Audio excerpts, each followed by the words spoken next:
জি ভাইয়া বলেন, আমাকে কিসের জন্য রাখছিলেন? দেখো বোন, তোমার একটা কথা বলতেছি, তুমি আমার বন্ধুর জীবন থেকে সরে যাও। তুমি আমার বন্ধুর সাথে যোগাযোগ করো না।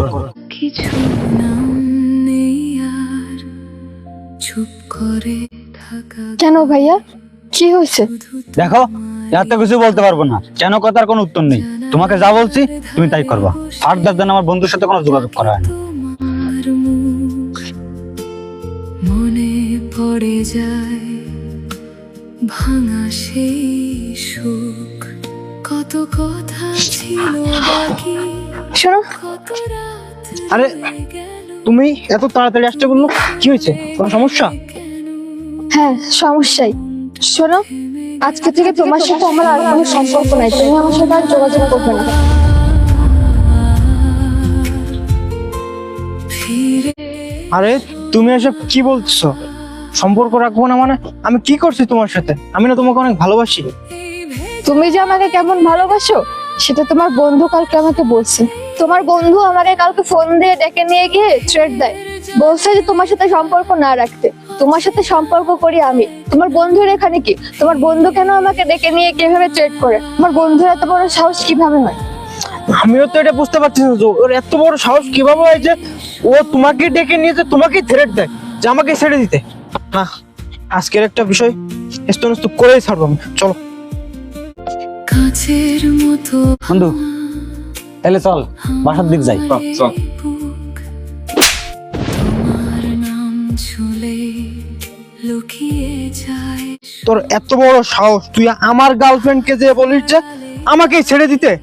শুধু আমি যা করছি তোর ভালোর জন্য করছি, কারণ ওই মেয়েটা ভালো না, তোর জীবনটা ধ্বংস করে দেবে। বাঁচে ব্যথা। কিরে বন্ধু, তুই একটা সামান্য একটা মেয়ের জন্য তোর বন্ধুর গায়ে হাত তুললি? এই, ও আমার বন্ধু না। ও যদি আমার সত্যিই বন্ধু হইতো তাহলে আমার গার্লফ্রেন্ডের কাছে কোনোদিন যে বলতো না যে আমাকেই ছেড়ে দিতে। শোন, তোকে সাপ সাপ বলে রাখি, আজকে থেকে তোর সাথে আমার কোনো যোগাযোগ নাই, কোনো বন্ধুত্ব নাই। দেখলি বন্ধু, একটা মেয়ের জন্য তোদের ছোটবেলার বন্ধুত্ব আজকে শেষ।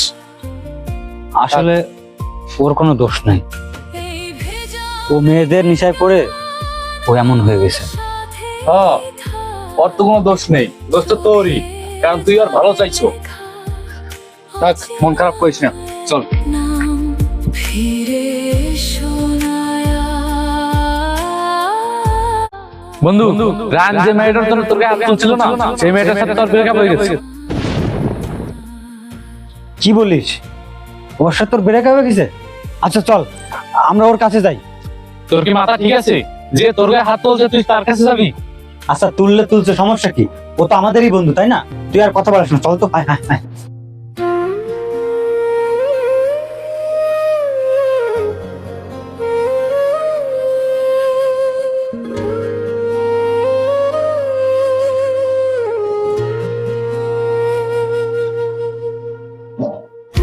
কিরে, ব্রেকআপ হয়ে গেছে?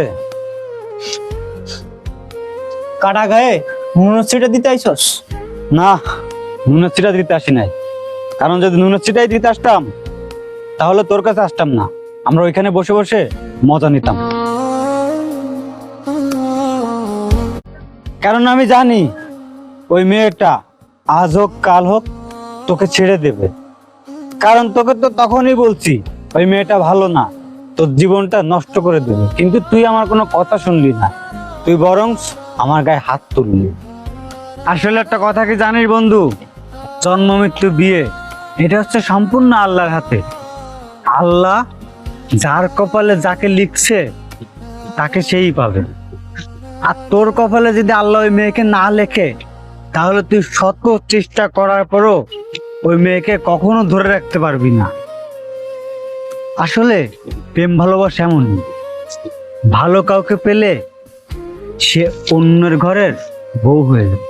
বন্ধু, আমাদের জীবনে হাজার হাজার মেয়ে যাবে আসবে, কিন্তু আল্লাহ পাক আমাদের কপালে যাকে লিখে রাখছে আমরা তাকেই পাবো।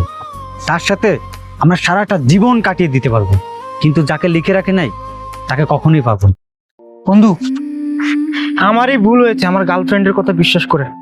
বন্ধু, তোরা আমাকে মাফ করে দিস।